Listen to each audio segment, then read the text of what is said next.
राम राम जी सभी भाई बहनों को। मैं हूं बाबा रामदास और आप देख रहे हैं स्लो जिंदगी। मेरे साथ हैं आपके चिर परिचित भाई विनीत जी। विनीत भाई राम राम। राम राम बाबा जी, आप सभी दर्शकों का भी स्वागत है। विनीत भाई, एक यूथ में एक बड़ा लेटेस्ट तो नहीं मैं कहूंगा, ट्रेंड तो बहुत पुराना है, पर उसमें बड़े चेंजेस आते रहते हैं। पढ़ लिख के भारी भरकम डिग्री लेके विदेश चले जाना, विदेश में सेटल हो जाना, विदेश में ही रह जाना, इसके पीछे क्या सोच है, क्यों? सर, ये कोई नई बात नहीं है। ये हजारों सालों से होता आ रहा है। बीच के कुछ सालों में मतलब 1700 ईस्वी 1800 ईस्वी में इसको थोड़ा बहुत बंद करने की कोशिश की गई थी, लेकिन अगर उसके पहले जाएं, अभी मैं आज ही दिन में बात कर रहा था। यहाँ मैं कर्नाटका में रहता हूँ। साउथ में एक शादी के पहले जस्ट पहले एक रिवाज होता है जिसमें लड़का एन शादी के पहले काशी भागने का नाटक करता है। ठीक है। सिमिलरली अगर कभी बातें होती थी, ओहो सर, रिकॉर्डिंग अभी स्टार्ट हुई है तो फिर नहीं, रिकॉर्डिंग शुरू से स्टार्ट है, बिल्कुल स्टार्ट है। आप बोलिए, आप क्या लेट दिखा रहा होगा, चल रही है रिकॉर्डिंग। ठीक है।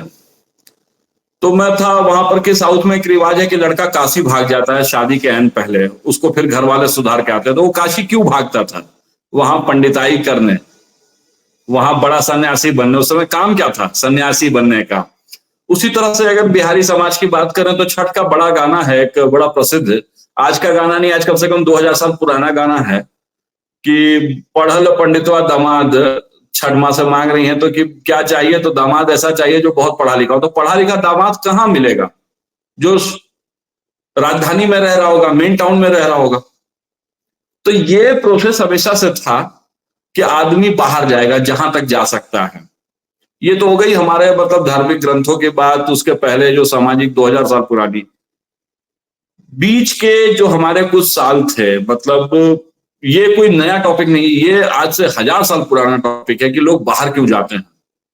अच्छी शिक्षा, अच्छा व्यवसाय।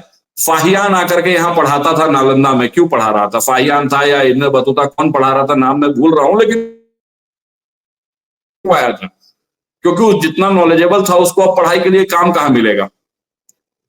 और विदेश जाना हमेशा से लोगों की एक अंदर की इच्छा रही है। 1857 के बाद जब गिरमिटिया मजदूरों को भेजा जाने लगा बिहार से, उत्तर प्रदेश से, तो वो एक बेहतर जिंदगी की चाह में लोग गए। ये हमेशा से होता रहा। फिर इसमें जो सबसे बड़ा प्रवासी वर्ग है आज के डेट में, तो भारत में भारत का प्रवासी जो है वो बिहार से जा रहा है। वो बिहार से जाकर के मजदूर से लेकर के ऑफिसर तक सारे बिहारी हैं। अब वो जा रहे हैं क्यों? क्योंकि जहां पर वो जा रहे हैं वहां के लड़के कहाँ जा रहे हैं?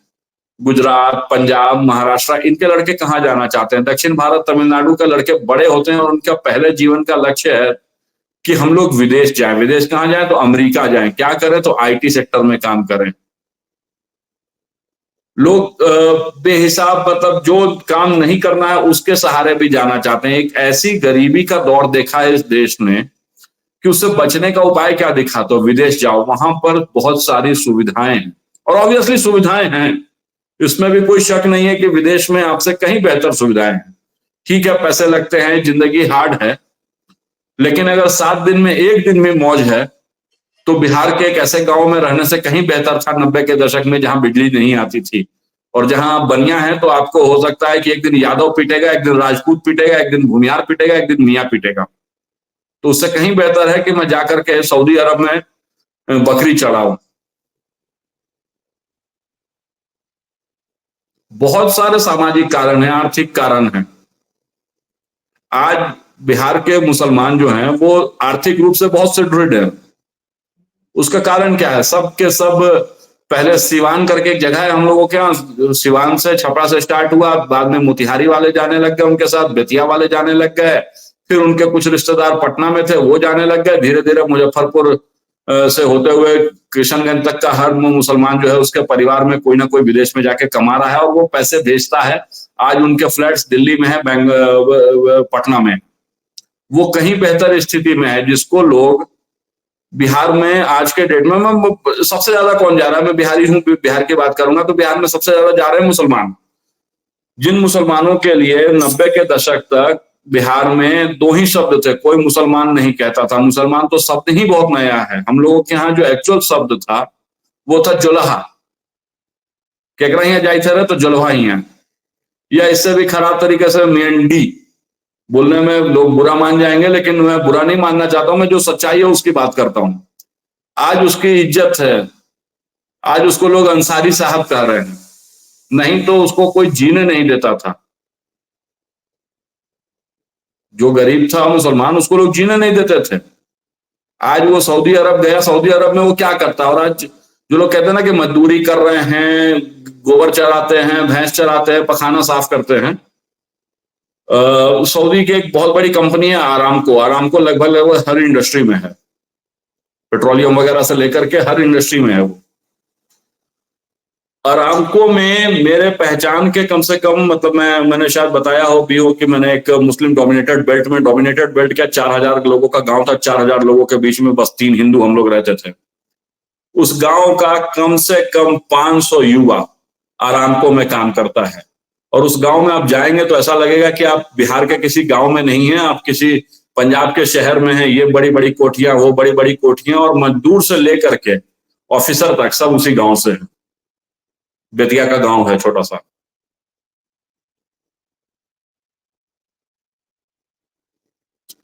स्पीकर स्पीकर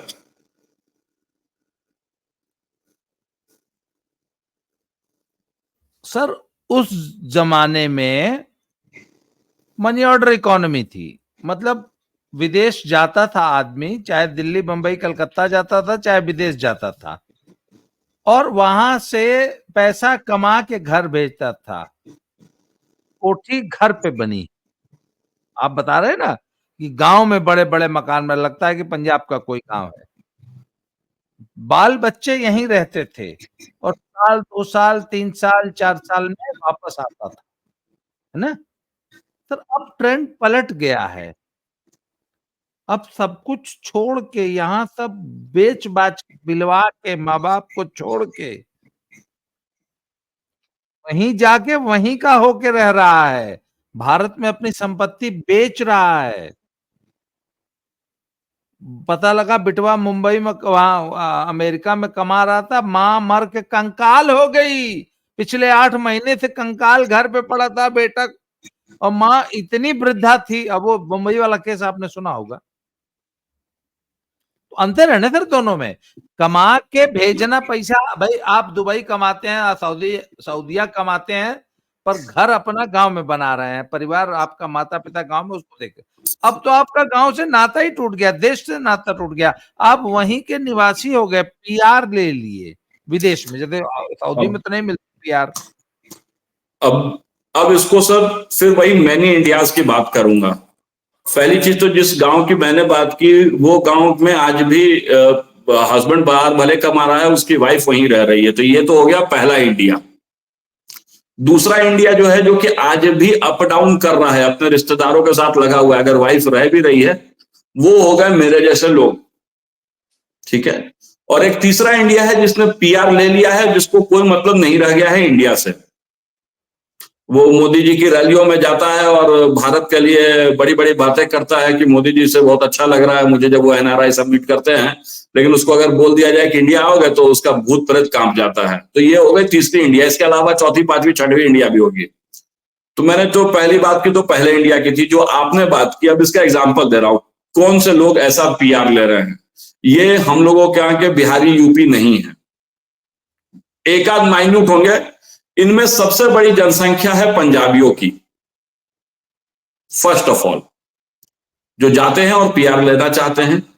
सेकंड है गुजरातियों की, और फिर एक माइन्यूट परसेंटेज है जो यहां साउथ से जाता है। साउथ से भी, केरल से नहीं जाता है, केरल वाले दुबई जाते हैं लेकिन लौट करके आते हैं। तीसरा है तमिलनाडु के तमिलियंस की। तो जो आप पंजाबी या गुजराती हैं, पंजाबियों का पहले बात करता हूं, जो सिख हैं, सब 1984 के दंगों ने सिखों को वैचारिक रूप से बदल दिया।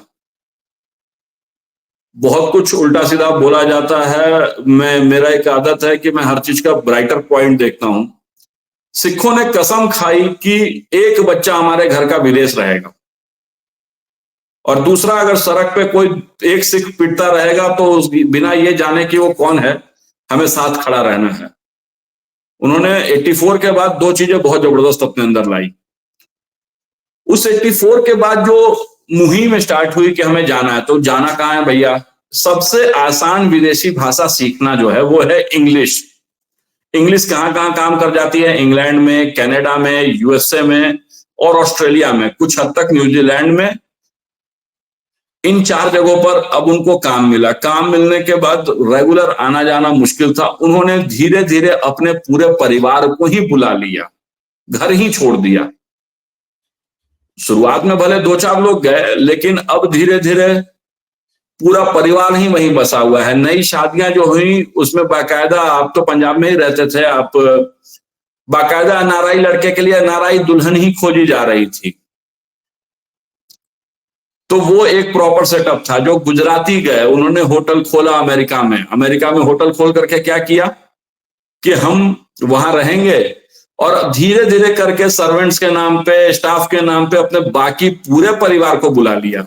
मेरे एक मित्र हैं, ऑस्ट्रेलिया में एडिलेड में रहते हैं। उन्होंने सरकारी नौकरी छोड़ी, अपनी और अपनी वाइफ की, दोनों हस्बैंड वाइफ नौकरी में थे। आज उनको पीआर मिला और उन्होंने स्पॉन्सर करते हुए, जुगाड़ लगाते हुए अपने पूरे परिवार को गुजरात से बुला लिया है। गुजरात में अच्छा खासा तो परिवार सर वहां भी बन जा रहा है। परिवार 10 साल के बाद ऐसे भी पीढ़ी खत्म हो जाती है। कितना रिलेशन रह गया है मेरे और मेरे मौसेरे भाई में। इसी बेंगलोर शहर में बैठा हुआ हूं, सबसे बड़ा चचेरा भाई आईए इसरो में वैज्ञानिक है। 2.5 महीने से ऊपर हो गया ना मुझे यहाँ आए हुए। एक दिन नहीं गया हूं मिलने, ना उसने फोन किया है बुलाने के लिए। तो क्या मतलब रह गया चचेरे भाई से? तो परिवार नाम की संस्था ऐसे भी नहीं है। परिवार का मतलब है मैं, मेरी बीवी, मेरे बच्चे, मेरी अपनी माँ, मेरे पिताजी, और मैं भी अपने मेरे भाई बहन, वो भी तब तक जब तक शादी नहीं हुई है या अगर अच्छा व्यवहार बन रहा है तो। वो पिताजी मेरे 4 भाई थे, उनके सारे बेटे बेटियों से रिश्ता किसी का नहीं रह गया है। माँ मेरी 7 भाई बहन है, तो उनके सारे बच्चों से फोन पे कभी बात हो गई तो हो गई। एक ही शहर में रह करके कोई मिलने भी नहीं जा रहा है। तो क्या मतलब है कि परिवार छोड़ दिया, छोड़ दिया, छोड़ दिया। एक बेहतर जिंदगी पटना, दिल्ली में रह करके एक आईटी कंपनी में काम करने से कहीं बेहतर है कि वो जा करके शौचालय साफ करे उस कनाडा में। मैं भी कुछ समय पहले एक वीडियो देख रहा था। जिंदगी इजी होने के लिए जी जाती है। यहां पर सबसे बड़ी समस्या यह है कि अगर आप किसी छोटे काम में हो भारत में, आप लेटस से कि मैंने एक ड्राइवर की नौकरी कर ली किसी बड़े सेठ के यहां, तो मैं सिर्फ उनका ड्राइवर नहीं हूं। मेरी इज्जत होनी चाहिए ना कि अगर मैं ड्राइवर हूं तो मैं उनका क्लीनर भी हूं। जरूरत पड़ा तो मैं घर में, यार देखना मेहमान आने वाले हैं, मेड छुट्टी पे है, तू ही चाय बना के ला देगा क्या? इस समस्या से कनाडा में और सऊदी अरब में उसको 2-4 नहीं होना पड़ता है। मैं एकदम निचले स्तर के लोगों की बात कर रहा हूं, मैं अधिकारियों की भी बात नहीं कर रहा हूं। एक कहावत चलती थी कि कुछ परदेश की चाकरी से बेहतर यहाँ की ये भीख, प्रदेश में भीख मांगना, अपने यहाँ चाकरी, कुछ इस टाइप की कहावत थी। आज के डेट में भारत में अधिकारी होने से बेहतर है कि वो प्रदेश में जाकर के भीख मांगे। मैं क्यों नहीं जा रहा हूं, उसके अपने रीजंस हैं। शायद मैं उतना काबिल नहीं हूं या मैंने उतना फोर्स नहीं लगाया। लेकिन मैं जो भाई बंधु गए हुए हैं, अभी मेरा एक कजन है, मतलब कजन के सर भी इतना बड़ा फैमिली है ना कि कोई मिल ही जाता है। वो दुबई में रहता है वाइफ के साथ।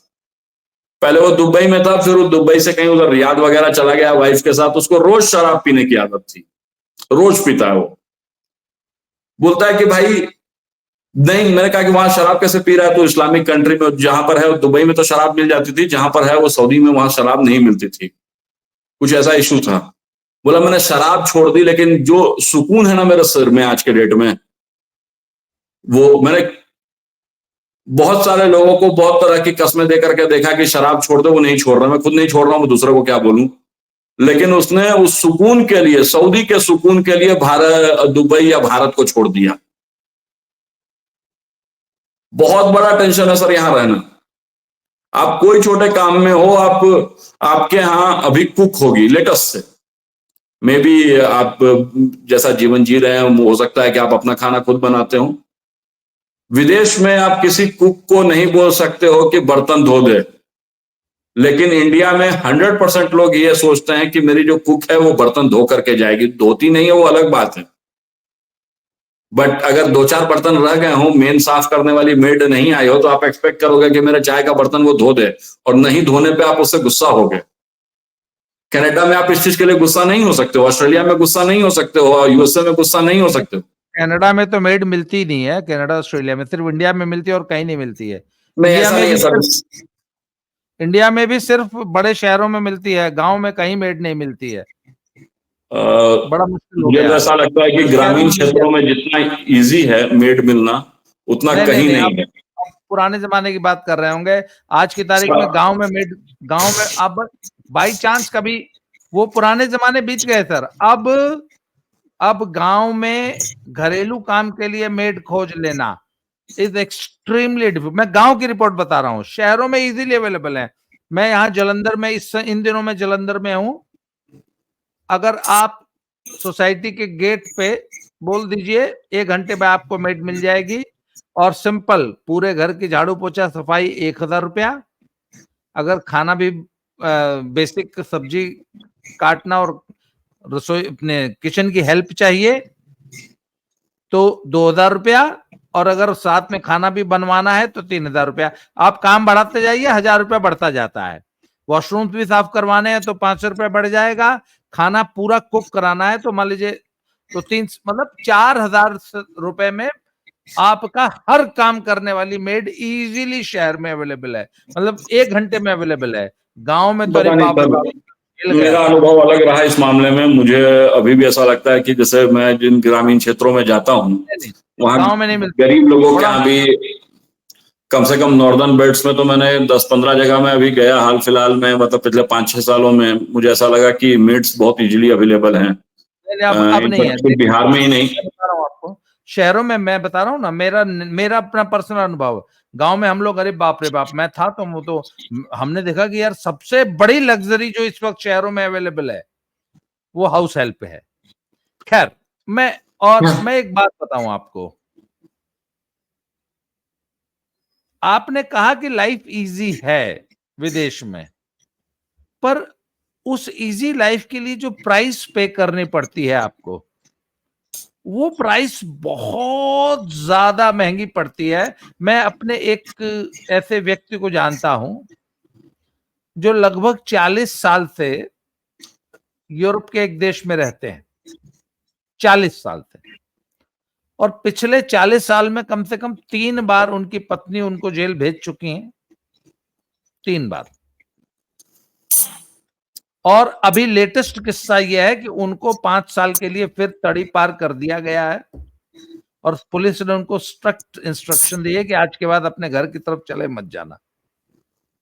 घर जाने के लिए मनाही पुलिस ने की है, और पत्नी ने, बच्चों ने सारी संपत्ति हड़प करके 40 साल बाद उनको लिटरली रोड पे सामान फेंक दिया गया था, और बड़ी मुश्किल से रात बिताए। तो अब जो है कहीं कोई शायद A1 रूम कहीं से किराए पे लेके किसी तरह गुजारा कर रहे हैं। 40 साल बाद उनकी ये स्टेटस है। सर, बागबान फिल्म इसी देश को देख करके, इसी बागबान छोड़िए, उसके पहले राजेश खन्ना की एक मूवी थी सिमिलर, अवतार। ठीक है, आज से 40 साल पहले भारत में भी ये हो रहा था। तो ये घटना कभी भी घट सकती है, कहीं भी घट सकती है। अकरेंस कितना, प्रोबेबिलिटी कितनी है? प्रोबेबिलिटी सर, भारत में बुजुर्गों की स्थिति ज्यादा खराब है।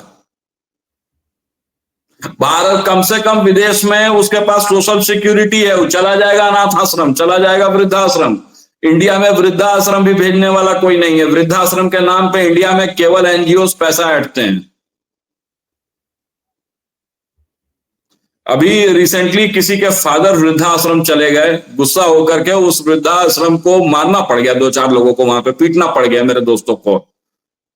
बात वापस करने के लिए साले वो 10 लाख रुपए मांग रहे थे,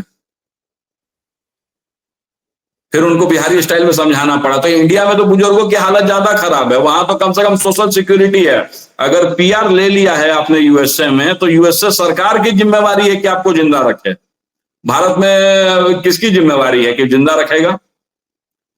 आज की बात छोड़िए, दिस इज 98 99। गया का एक परिवार है, अंकल खुद मतलब अंकल क्या दादा होंगे वो मेरे, अगर रिश्ता जोड़ूंगा तो अंकल, फिर अंकल बोल रहा हूं। तो दो जो दादाजी थे, उनकी बहू ने एक अंडा दिया खाने को और बुढ़ऊ गुस्सा होकर के भाग गए। अब वो कहां मर गए, विष्णुपद मंदिर में मर गए कि फल्गु नदी में डूब गए, किसी को नहीं पता है। ऐसे हजारों किस्से भारत में। अमेरिका रहता तो कम से कम गया में भी कोई ना कोई एगो शेल्टर होता, शेल्टर होम होता, ठंड से नहीं मरता बुढ़ा।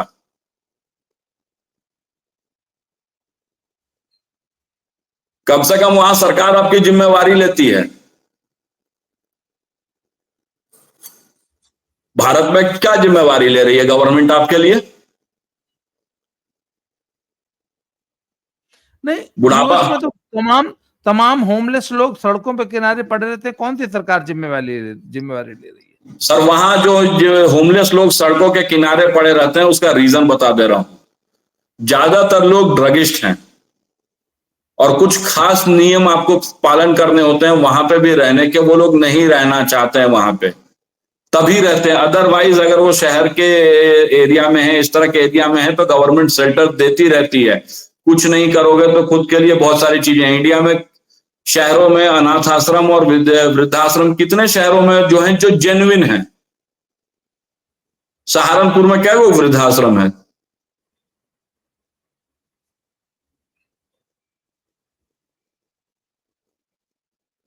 तो जो है ड्रगिस्ट हैं तो भैया उनका अलग सीन है।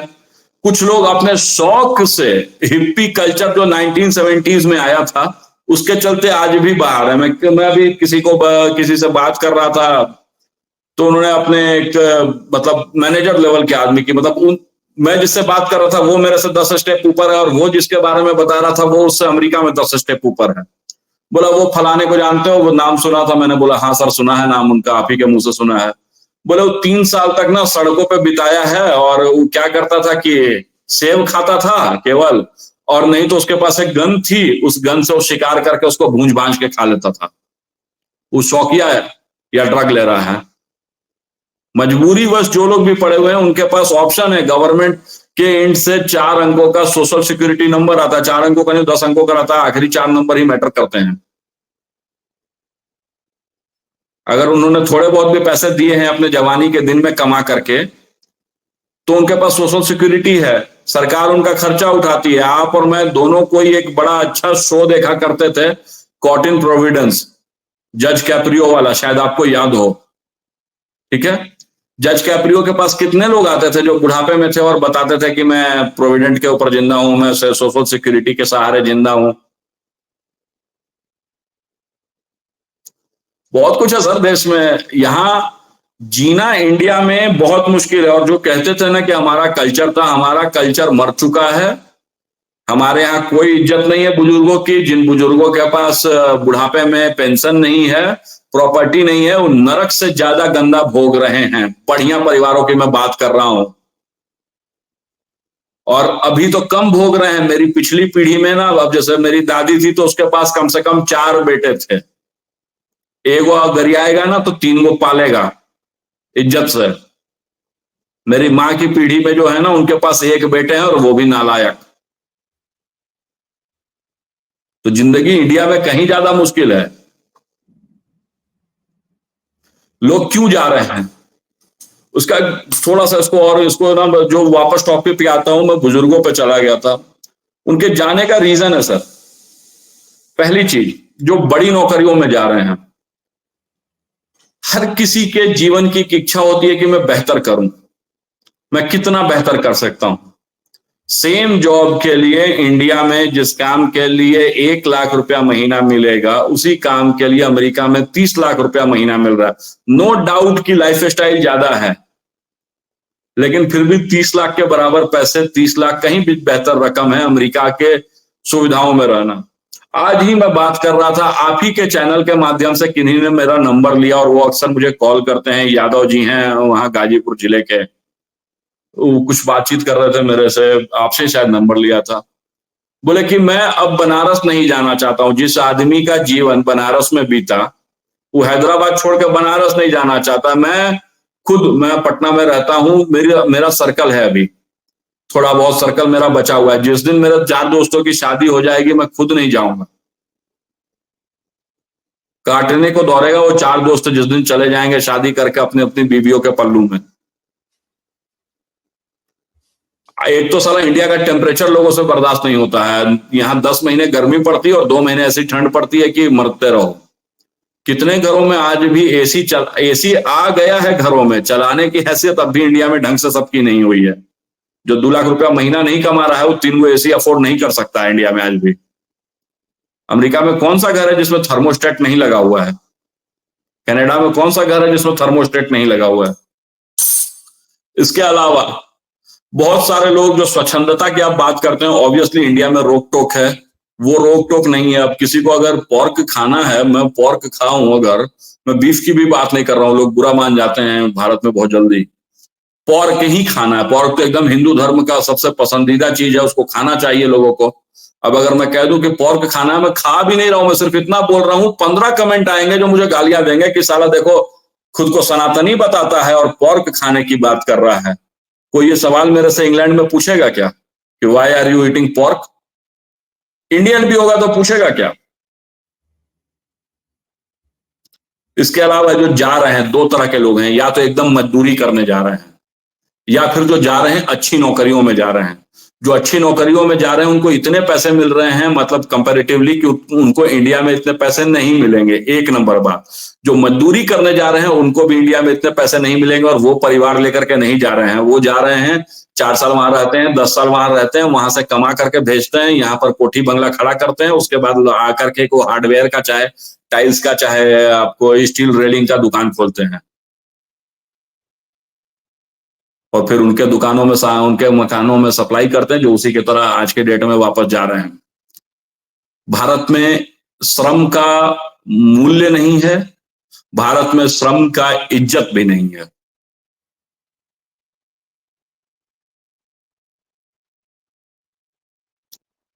हमारी संस्कृति, हमारी पीढ़ी एकदम ही नालायक है। हमने सब कुछ भुला दिया है। हम एक डेड सोसाइटी हैं, अफसोस के साथ कहना पड़ता है। ठीक है, एंड हमने वेस्ट से बुरी चीजें सीख ली, लेकिन वेस्ट से अच्छी चीजें नहीं सीखी। हमने वेस्ट से सीख लिया कि अपने से ऊपर जो सीनियर आदमी है उसको भी नाम लेकर के बुलाओ, लेकिन हमने ये नहीं सीखा कि अगर वो अपने से सीनियर है और वो चपरासी भी है तो उसको कुर्सी दे देना है, अगर वो बूढ़ा है तो आपसे। ये हमने कहाँ सीखा? हमने नहीं सीखा। हमने ईमानदारी सीखी क्या वेस्ट से? भारत दुनिया के सबसे भ्रष्ट देशों में से है। हमने सीखा क्या किसी भी अमेरिकन से कि क्या बेईमानी कैसे नहीं करनी है? वहां भी बेईमानी, ऐसा नहीं है कि नहीं है, लेकिन एकदम टॉप लेवल पे है। निजी जीवन में कोई बेईमानी नहीं है। कोई पार्किंग टिकट के लिए $20 का पार्किंग टिकट है तो $5 दे करके पुलिस वाले को मनाने की कोशिश नहीं करता है, या तो $20 देता है, नहीं तो फाइन भरता है $100 का। भारत में कितने बार बिना हेलमेट के चलने के चलते मैंने ₹100 दिए हैं, ₹50 दिए। मैं तो छाछ पिला करके छूटा हूं। ट्रिपलिंग में बाइक चला रहा था बिना नंबर की, भोपाल की बात है। पुलिस वालों ने पकड़ लिया तो उसने अंत में, मैंने कहा पैसे नहीं है, पैसे नहीं है। उसने कहा कि 5 छाछ ले आ, 2-3 हम लोगों ने पिए, 2 वो पुलिस वाले थे उन्होंने पिए और छूट गया मैं। हमने कहा ईमानदारी सीखी? हमने सीखा क्या ईमानदारी वेस्ट से? हमारे नेता बेईमान हैं। अमेरिका में आप झूठ बोल दो, इंग्लैंड में आप झूठ बोल दो, आपका करियर खत्म हो जाता है। मेरे यहाँ अगर नेता झूठ नहीं बोले तो साला ग्राम पंचायती में, जो गली मोहल्ला में होता है ना, पंचायत में होता है ना 6-7 गो कि फलाना बाढ़ के ही नेता हवन, वो नहीं बन पाएगा। क्यों नहीं जाएगा आदमी विदेश? कोई जज नहीं करता है, आपको पैसे अच्छे मिलते हैं, आपका जीवन, लाइफ स्टाइल बेहतर बनता है। There are lot of reasons. हाँ, परिवार छूटता है तो परिवार तो सर इंडिया में भी रह के छूट गया है। परिवार तो इंडिया में भी रह के छूट गया है। क्या मुझे नहीं पता है कि मेरा चचेरा भाई यहाँ से 10 किलोमीटर दूर रहता है, या उसको नहीं पता, या भाभी को नहीं पता है कि विनीत भी आजकल बेंगलोर में है। एक कॉल लगाने में क्या जा रहा है? मैं छोटा हूं, मुझे चाहिए कि भैया कहाँ हैं आप, वो बड़ा है, उसको चाहिए कि बुला ले, नहीं जा रहे हैं। छोड़ो यार, वो अपने आप को बड़का समझता है, मैं अपने आप को बड़का समझता हूं, उसको छोड़ दीजिए। अभी पटना गया हुआ था बेटी के सतीसा में, बड़े भाई कांग्रेस के व्यापारी प्रकोष्ठ के राज्य अध्यक्ष हैं, बड़े मौसेरे भाई। बीजेपी कांग्रेस पे उनसे बहस हो गई, और मुझे नहीं, मैंने मतलब उसी दिन मेरी माँ जब वो चले गए तो मम्मी मुझे डांटने लग गई कि इतना बड़ा है तुम उससे झगड़ा क्या कर, तुम, मेरे मुंह से एग्जैक्टली यही निकला कि जिस दिन तक तुम जिंदा हो तभी तक रिलेशन है, जिस दिन तुम नहीं रही उसके बाद से इनसे कोई रिलेशन नहीं रहेगा, ना वो हमको बुलाएंगे ना हम उनको बुलाएंगे। तो रिलेशन रह कहां गए हैं? किससे रिलेशन रह गया है? 4 गांव दूर तक का कोई आदमी मुझे सिगरेट पीते हुए देख लेता था तो चेहरा छिपा लेता था। आजकल मैं चौराहे पे खड़ा होकर के पीता हूं, और मुझे छोड़िए, मैं तो चौराहे पे अब भी जाने की हिम्मत कर रहा हूं। मेरा जो पड़ोसी है, 15 साल का लड़का है, वो मेरे सामने, घर के सामने सिगरेट पी रहा है। तो क्या फर्क रह गया है? कुछ नहीं है इस देश में। लोगों का ईमान गिर गया है, कल्चर अपने जगह पे गिर गया है, और सामने मुझे बेहतर सुविधाएं मिल रही है कहीं भी हो। मैं इंग्लैंड की बात करूं, इंग्लैंड में लोग इतना कुछ गाली दे रहे हैं, क्यों जाना चाह रहे हैं इंग्लैंड?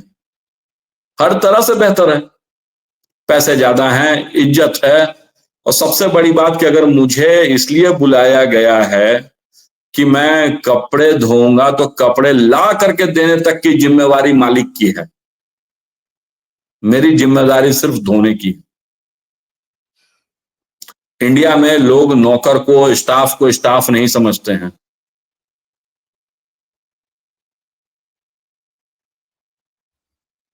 और उसमें भी वही शुरुआत में जो मैंने पॉइंट बोला कि 3 तरह का इंडिया है। अब मैं शायद अगर जाऊं भी तो मैं वापस लौट करके चला आऊंगा। तमिलियंस जो हैं वो जाते हैं, लेकिन वो लौट करके जरूर आते हैं। मलयालीज लौट करके जरूर आते हैं। तो वो जब आते हैं तो यहाँ पर कुछ अच्छा करने की कोशिश करते हैं।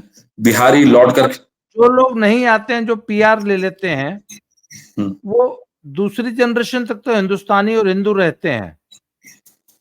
थर्ड जनरेशन का जो उनका बच्चा होता है, या जो बच्चा वहीं पैदा हुआ है, वो जब तक 20 साल का होता है तो वो तो अपने बाप को बोल देता है कि no no, that's not my country, it's your country.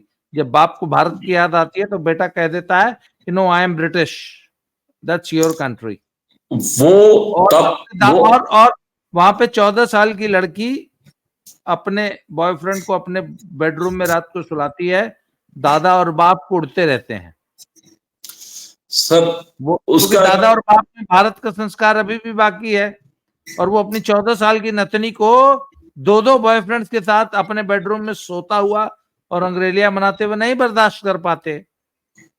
ये प्राइस भी तो आपने पे की है ना वहां जाने वालों ने।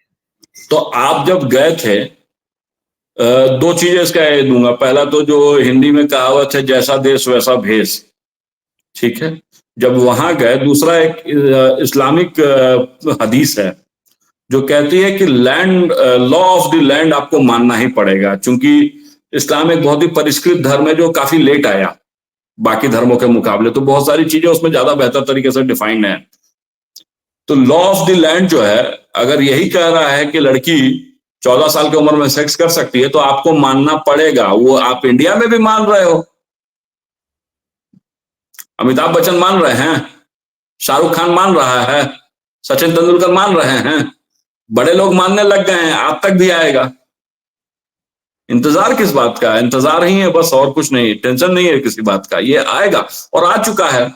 आपने शायद नाम सुना होगा, छोड़िए नाम किसी का क्या लें, बट हम दोनों के बीच में वो कॉमन है, एक आध दफा आपने नाम सुना होगा। बड़े अच्छे राजनीतिक विश्लेषक हैं, लाला जी हैं, बहुत अच्छा राजनीति पे लिखते हैं, सोशल मीडिया पे ही मिला था मैं उनसे, बड़ा अच्छा रिलेशन मेरा उनके साथ।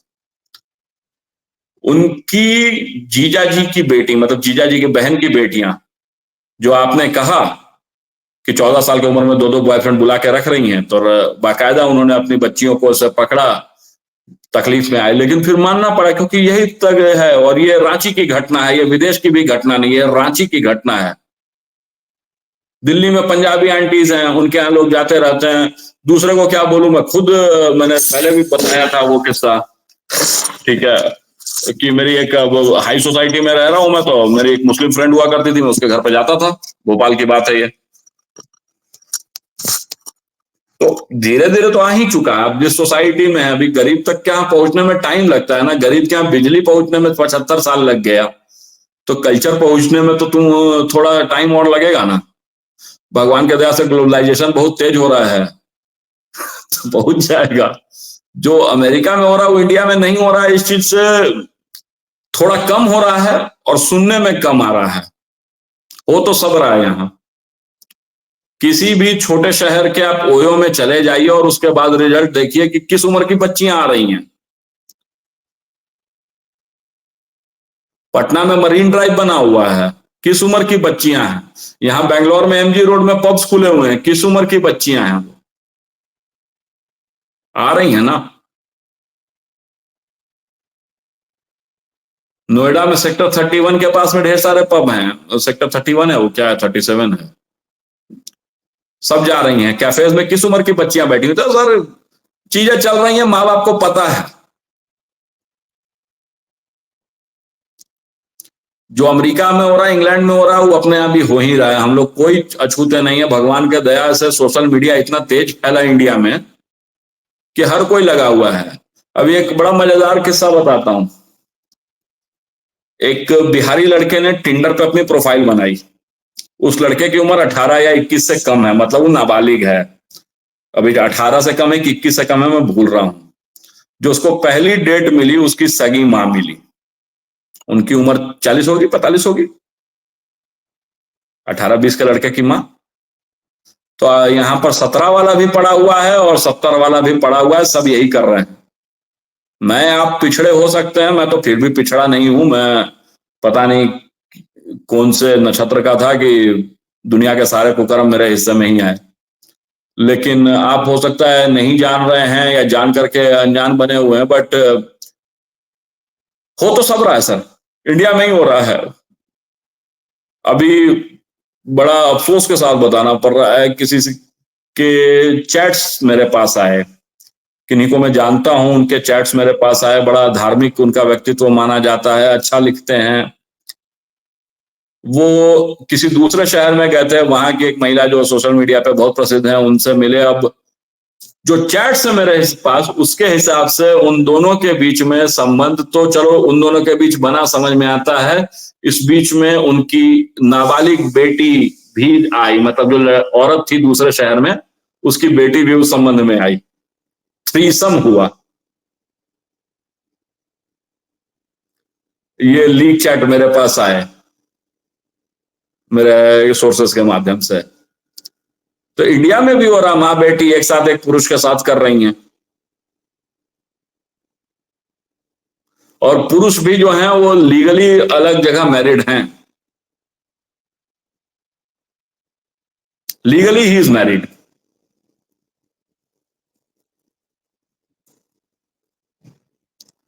तो दुनिया, जो आप कह रहे हो कि वहां पे बाप कुट रहे हैं, यहां पे बाप कुट रहा है। मैंने पर्स रखना छोड़ दिया है। बहुत निजी बात बताता हूँ। लेट नाइट आया घर से, पर्स ऐसे मैंने दीवार पे टांग दिया। आपने और कहा किसी, था आपने कहा था आपको कहीं आप मेरी वजह से लेट तो नहीं हो रहे हैं, क्योंकि आपने नहीं कहा नहीं था नहीं कि सर, कोई लेट नहीं हो रहा हूँ। बस अगर खत्म करना है तो किया जा सकता है, अदरवाइज मैं तो बकता नहीं चला नहीं, जाऊंगा। आप अप टू यू, जब जब तक आप चलाना चाहें। मैंने कहा कि आप शायद मेरी वजह से नहीं डिले नहीं हो नहीं रहा। नहीं, हाँ, तो कंप्लीट आपने पर्स रख दिया वहां तो। मैंने अपना पर्स रख दिया। सवेरे मेरी माता श्री को, ये आज से करीब 2015 10 साल के करीब हो ही गया इस घटना को भी। माता श्री को कुछ कैश पैसों की जरूरत पड़ी और उन्होंने पैसा निकाला मेरे अकाउंट से। उस पॉकेट में कुछ चीजें ऐसी पड़ी हुई थी पर्स में, जो उनकी नजरों पे गई होंगी। और नजरों पे गई होंगी तो क्या वो कुढ़ नहीं रहे होंगे। सबको पता है जवान लड़का क्या कर रहा है। एटलीस्ट खुश थे कि कम से कम प्रॉपर तरीके से प्रोटेक्शन यूज कर रहा है, कल के डेट में बवाल में नहीं फंसेगा।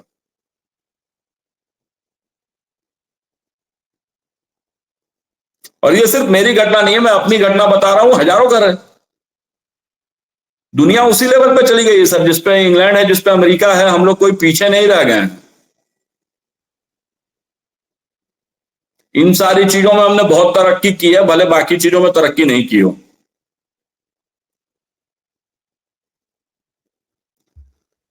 हाँ, आदमी भी अच्छी चीज सीखने में तो समय लगता है, गिरने में तो वो तो ग्रेविटी ही खींच के नीचे ले जाती है, ग्रेविटी में तो प्रयास नहीं करना पड़ता ना।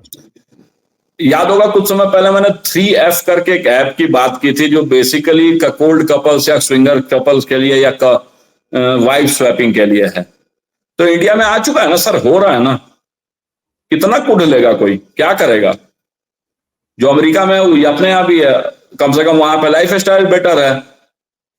बैंगलोर के इस वाहियात ट्रैफिक से तो बढ़िया है ना कि मैं वो, कौन सा शहर है जहां मेरे एक रिश्तेदार रहते हैं कनाडा में, मैं नाम भूल रहा हूँ, एकदम कनाडा के वेस्टर्न हिस्से में पड़ता है वो शहर। वहां पे वो किसी होटल मैनेजमेंट करके, IHM से होटल मैनेजमेंट करके गए थे।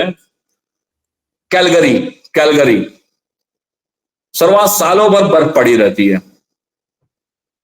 सुन करके बड़ा अजीब सा लगता है कि क्या पागलपन है साला, सवेरे उठो, गाड़ी पे से बर्फ हटाओ, उसके बाद बर्फ पे गाड़ी चलाओ, कहाँ ढूंढ के गए। लेकिन फिर जब मैं बैंगलोर के इस ट्रैफिक में गाड़ी चलाता हूं ना, तो मुझे लगता है कि इससे कहीं बेहतर है कि मैं कैलगरी में जीऊं। ये तो हो गई बिहार, वो बढ़िया शहर मुंबई की बात, बैंगलोर की बात। अगर मैं चला जाऊं कि लेटेस्ट से कि मेरे पास मधेपुरा में, पटना में रेल कारखाना है बिहार में, वहां पर मैं नौकरी करने चला जाऊं, हर दूसरे दिन 4 गो जादव जी लोग आकर के हमसे कहेगा कि लावा भैया तनी चंदा दक, कौन त्योहार आई हो। तो भी आप त्योहार सोच ले हुआ, तब ले तू 1000 रुपया निकाला। उससे तो अच्छा है ना कि मैं उधर रहा हूं। 102 दबाइए सर आप, और अमेरिका में मैं अपने दोस्त को कहता हूं 911 दबाने के लिए। पहले किसके एम्बुलेंस आएगी। वो 20 किलोमीटर दूर होगा, आप 2 किलोमीटर दूर होंगे, आपके एम्बुलेंस पहले नहीं आ पाएगी। कल बहुत एकदम अलग चीज पे जा रहा हूं। बहराइच में दंगे हुए कल। जहां दंगे हुए वहां से 200 मीटर की भी दूरी पे पुलिस नहीं थी। मतलब पुलिस चौकी वहां से 200 मीटर दूर है। ऐसा नहीं है कि सब लफड़ा US में नहीं हो रहा है, इंग्लैंड में नहीं हो रहा है। इंग्लैंड में तो रेगुलर हो रहा है, इंग्लैंड में होता है, हम लोग न्यूज भी सुनते हैं। वहां जो दंगे की खबर आती है ना, वो बिहार का छुटपुट भी नहीं है। बंगाल के इलेक्शंस में जो लफड़ा हो रहा है, एक कहावत है कि everyone is a gangster until Bengal elections happen. ठीक है, सबको लगता है कि यूपी में बहुत बड़े डॉन है, बिहार में बहुत बड़े डॉन है, लॉरेंस बहुत बड़ा डॉन है। एक्चुअल डॉन जो है ना, वो बंगाल में बैठे हुए हैं जब चुनाव होता है। वैसा जीवन जीने से अच्छा है ना कि जा करके बेल्जियम में किसी शराब की फैक्ट्री में काम करे, शाम को आराम से 2 गो पौवा भी मिलेगा, पी करके हस्बैंड वाइफ दोनों सो जाएंगे। अभी मेरे मोहल्ले के एक लड़के ने, मतलब बड़ा प्रसिद्ध परिवार है, ब्राह्मण परिवार है, उसने बहुत ही अमीर घराने के OBC से आने वाली जाति की एक लड़की से शादी कर ली। अब वो दोनों स्कूल टाइम के फ्रेंड हैं, कॉलेज में भी दोस्त रहे, दशहरे में दोनों घूम रहे थे, और किसी ने मोहल्ले में उनको दोनों को साथ में सिगरेट पीते हुए देख लिया, हस्बैंड वाइफ ने। तो एक तो ऐसे ही अलग अलग जातियों में शादी हुई थी, तो थोड़ा बवाल चल रहा था। उसके बाद सिगरेट पीते हुए साथ देख लिया, तो पूरे मोहल्ले में आग की तरह खबर फैल गई। उस पर डेली का डिस्कशन टॉपिक यही है हम लोगों के आने के बाद से, कि भैया उसकी वाइफ, फलानवा की वाइफ तो सिगरेट पी रही है। क्या अमेरिका में रहने वाले किसी कपल के बारे में शिकायत होगी कि फलानवा की वाइफ सिगरेट पी रही है? वो अपने हिसाब से जिएगी। एक नंबर चीज, नौकरी में उसका जो काम है वही उसको बोला जाएगा, उसकी जो शिफ्ट है वही शिफ्ट करेगी। ऑब्वियसली शिफ्ट हो सकता है कि 10 की जगह 12 घंटे की हो, लेकिन 12 घंटे के बाद 12 घंटे और 1 मिनट कोई नहीं उसको बोलेगा कि तुम शिफ्ट करो। भारत में ऑफिस आने का तो टाइम है, लेकिन ऑफिस से जाने का टाइम नहीं है। इंडिया के IT का या दूसरे डिपार्टमेंट्स का कल्चर बन गया है कि लोग 9 बजे रात को घर जा रहे हैं, 11 बजे वो घर जा रहे हैं। इससे तो बेहतर जीवन है। चलिए वो छोड़िए, एवरेज टाइमिंग क्या है डिनर की आपकी, ये बताइए आप मुझे। रात को 9 बजे का है स्टैंडर्ड टाइम, मान लीजिए उसको 9 बजे रात को। स्टैंडर्ड टाइम 9 बजे। मेरे खाने का टाइम और लेट है, मैं 9:30, 10, 11 बजते बजते तक खाता हूँ। ठीक है।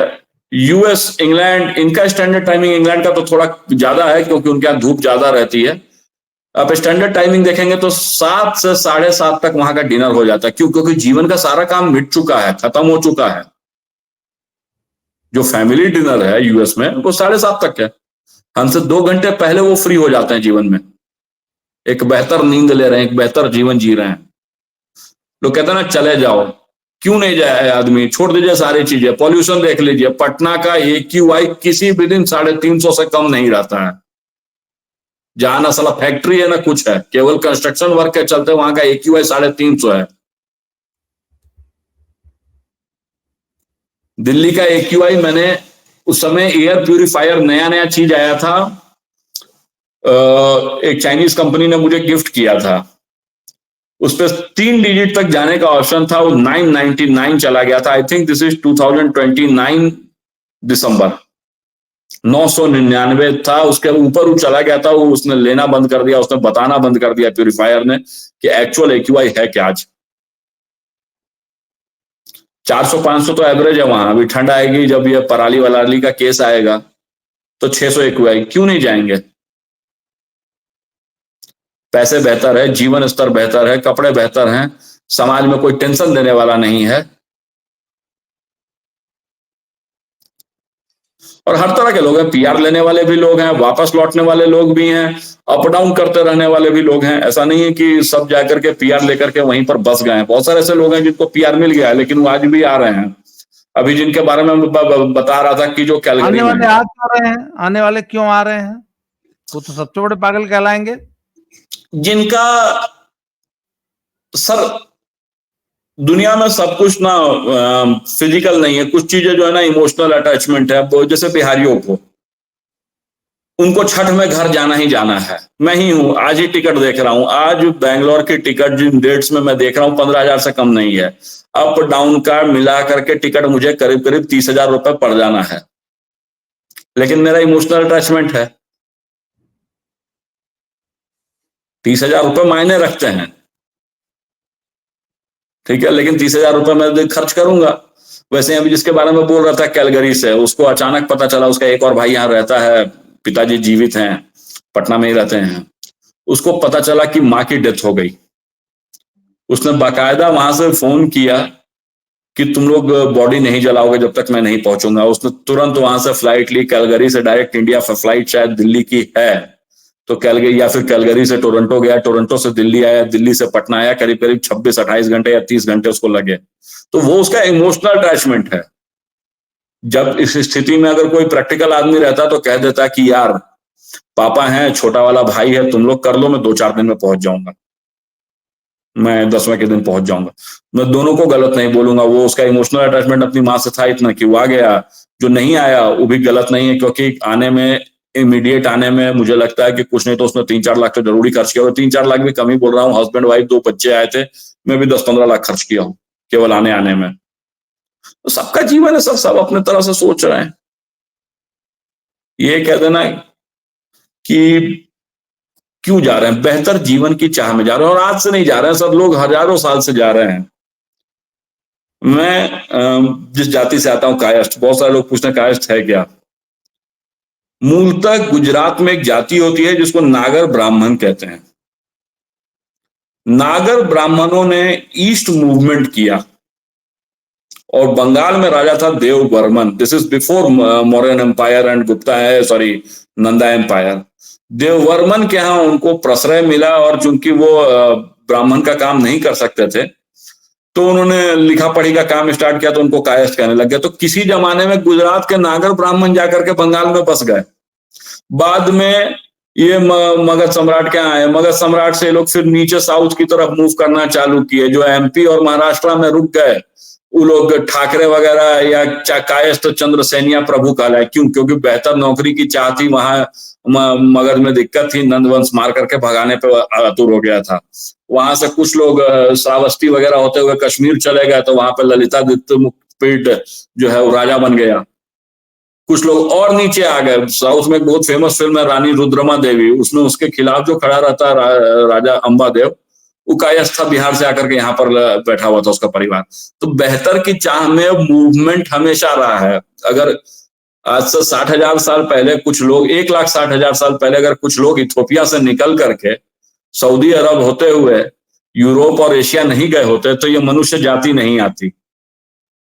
तो there was always migration, migration होता रहा है, माइग्रेशन होता रहेगा। मेरे आपके बॉडी फीचर्स में दोनों का चेहरा गोल है लेकिन रंग अलग अलग है, तो उसका रीजन ये है कि हम दोनों के अगर पूर्वजों को ढूंढा जाएगा तो हो सकता है कि आप थोड़े ज्यादा गोरे दिखते हैं तो आप शक कुशान इस तरह से, जो मिडिल ईस्ट से आए लोग, जो उधर से आए, उनके रहने वाले वंशज हैं। मैं जो हूँ थोड़ा सा और सदर्न पार्ट से हूँ, तो हो सकता है मैं इधर के लोकल लोगों से हूँ। तो वो चीज माइग्रेशन तो होता रहा ना, तब तो हम सब मिले हुए हैं, सारे जगह जा रहे हैं। 2000 साल पहले भी फाहियान नौकरी ढूंढता हुआ ही आया था, उस नालंदा में नौकरी क्यों कर रहा था? वेनसांग, सॉरी फाहियान बार बार बोल दे रहा हूँ, वेनसांग। आज की चर्चा अब हमें यहीं समाप्त करनी पड़ेगी। इस चर्चा ये को कल हम आगे बढ़ाएंगे और कल मेरे साथ एक और पैनलिस्ट इसी विषय पे ज्वाइन करेंगे। आज ये आप समझ लीजिए कि ब्रेक के बाद मिलते हैं फिर से। आज के लिए धन्यवाद। बहुत बहुत धन्यवाद। Thank you very much. Good night. Good night.